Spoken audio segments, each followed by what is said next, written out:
Nú ætlum við aðeins að kíkja á mismunandi marghyrninga.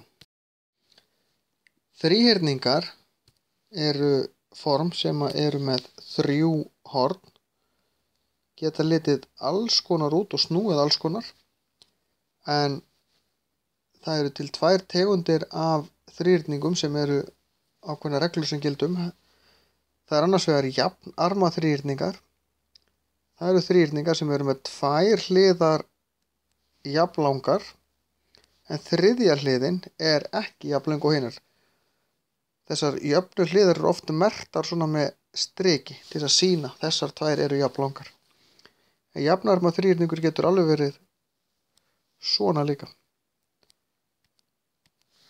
Þetta er kallað jafnarma af því að hendurnar á okkur eru jafnlangar yfirleitt. Og ef við leggjum þar svona út og myndum þríhyrning til dæmis við borðbrún eða eitthvað, þá myndast þarna jafnarma þríhyrningur. Jafnhliða þríhyrningur er hins vegar þríhyrningur sem er með allar hliðar jafnlangar.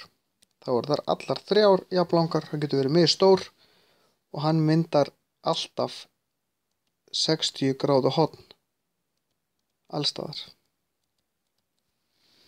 En það er kannski ekki aðalatriði. Aðalatriði hérna heldur að allar hliðarnir eru jafnlangar og öll hornin jafn stór. Ferhyrningar er bara eitthvað fyrirbæri með 4 horn. Venjulegur ferhyrningur getur verið alls konar í laginu, hann getur verið óreglulegur og alls konar. En rétthyrningur er sá sem er með öll hornin jafn. Öll hornin rétt ætlaði að segja, öll hornin 90 gráður. Ferningur er með öll hornin 90 gráður og allar hliðar jafn langar. Þannig að þessi hlið er jafn og þessi og þessi og þessi. Og öll hornin 90 gráður. Samsíðungur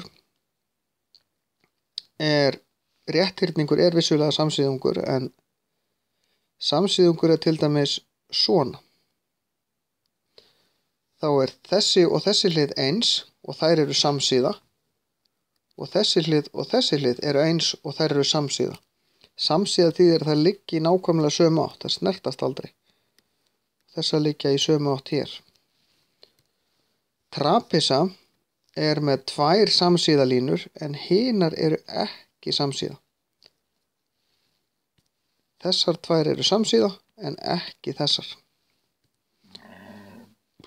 Tígull er svo eiginlega eins og samsíðungurinn,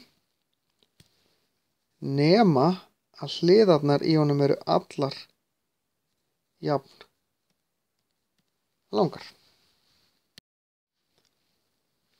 Á lokum eru til 5 hyrningar, þeir geta verið reglulegir. Hérna er nú 5 hyrningur sem er ekkert alveg reglulegur hjá mér. Svo eru til 6 hyrningar. Og öll þessi form 7 hyrningar, 8 hyrningar. Og það er alveg sama hvað við förum hátt. 5 hyrningur er með 5 horn og 5 hliðar. 6 hyrningur er með 6 horn og 6 hliðar. 7 hyrningur, 7 horn og 7 hliðar og svo framvegis. Það er alveg sama hvað ég fer hátt upp. Og þeir eru allir bæði til reglulegir, þar sem allar hliðarnar eru jafn langar og hornin allir jafn stór, eða óreglulegir. Ég get teiknað óreglulegan 5 hyrning til dæmis svona. Það er afskaplega lítið reglulegt við þennan. En þá er þessu lokið.